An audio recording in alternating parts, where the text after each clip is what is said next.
Hi guys, Sarah Strauss here with The Place to Mortgage, coming live to you today, and I just wanted to come on and give you my thoughts on the new release of the 2019 federal budget.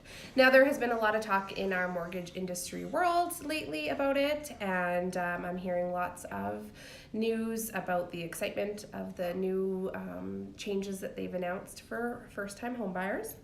And I wanted to kind of come on, update you on that, and also kind of let you know my thoughts on what I think about that. So first off, they have another change where the maximum you can withdraw, a first-time home buyer can withdraw from their RSPs now, is $35,000. So before that, if you wanted to use your RSPs as down payment, you could only take out a maximum of $25,000. Now they've increased that to $35,000. My thoughts on that?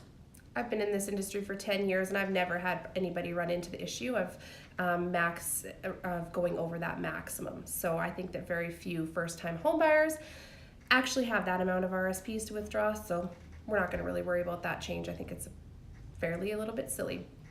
Anyways, the next thing is that they have announced and it added to the budget $1.25 billion to help with equity sharing for first-time home buyers.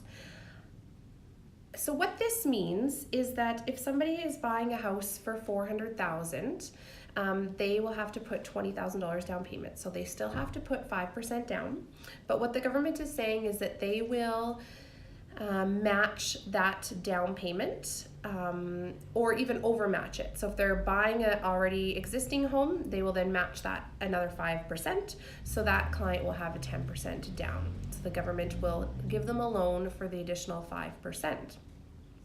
If they're buying a new construction home, so if they're building a home, the 10%, so that the borrower still has to come up with 5% and the federal government will give them another 10%. So they'll start off with 15% equity in their home. It's important to know though that this is just a loan. So this is just borrowed equity. They will have to pay it back when the house sells. So that's important to know.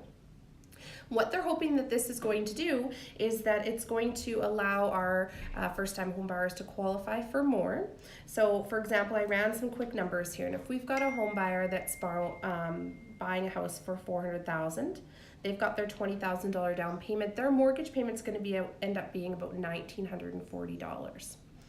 If they're buying that same pre-existing home and the government matches that 5% down payment in, what that's going to do is it's going to reduce their monthly payment to $1,821. So that's going to essentially cut back $100 out of their budget that they're not going to have to pay for in a mortgage. If they're buying a construction home and the government adds up to the 10% difference, it's going to cut it back another $100. So it is reducing the amount that their mortgage is going to cost them on a monthly basis. Now we're waiting for a lot of additional news on this. There's still a lot of additional questions. So I'm not overly excited about the changes. I know we have a lot of unanswered questions at this point in time. We have 3 mortgage insurers for one. So we've got CMHC, Canada Guarantee, and Genworth. So obviously CMHC is our government insurer, and they're the ones that are going to be putting these changes forward. So my first initial concern is, well, what if our client can't qualify with CMHC and they've got to go to Genworth and Canada Guarantee? This program doesn't even apply to them. So it's not across the board by any means. And then my other concern is, was this really a good use of our funds? Okay, sorry Instagram, I lost you there, but we're back, and sorry for the delay, Facebook. So my other concern is that, we are allocating $1.25 billion of our federal budget to this to help our first-time home buyers. And I truthfully don't even think, or I don't know, my initial thoughts are that we could have simply increased our amortization for first-time home buyers to back to 30 years. It would have reduced the payment. So on that same example I just gave you, a $400,000 purchase, it would have reduced the borrower's payment by $200. So it would have accomplished the exact same thing, a little bit better. The client doesn't have to worry about this borrowed equity loan from the government that they're paying back. And then our federal budget, it wouldn't have cost our federal government anything. So initially, I think that this is not a great solution.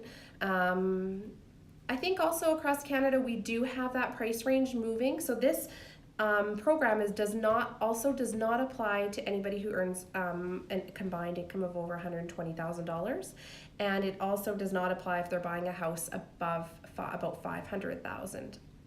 So initially, I think, well, that price range in Canada, the $300,000 price range, that's the price range that's moving right now. The price range that needs help is the above price range. And my thoughts were, I really am sad that we just didn't get a 30-year amortization. I just don't think that this is an answer. I think that it's going to cost our federal government quite a bit of money. And I think that the tracking and loan payback and all of that sort of thing is an unnecessary, I don't think headache's the right word, but it's unnecessary need when increasing the 30-year amortization would have done the exact same thing for our first-time home buyers without dipping into our federal budget and without being so restrictive. So news will come and we'll find out exactly how this new program will apply to everybody, but hold tight for right now. I'm not getting too excited about it. Have a great day, everybody.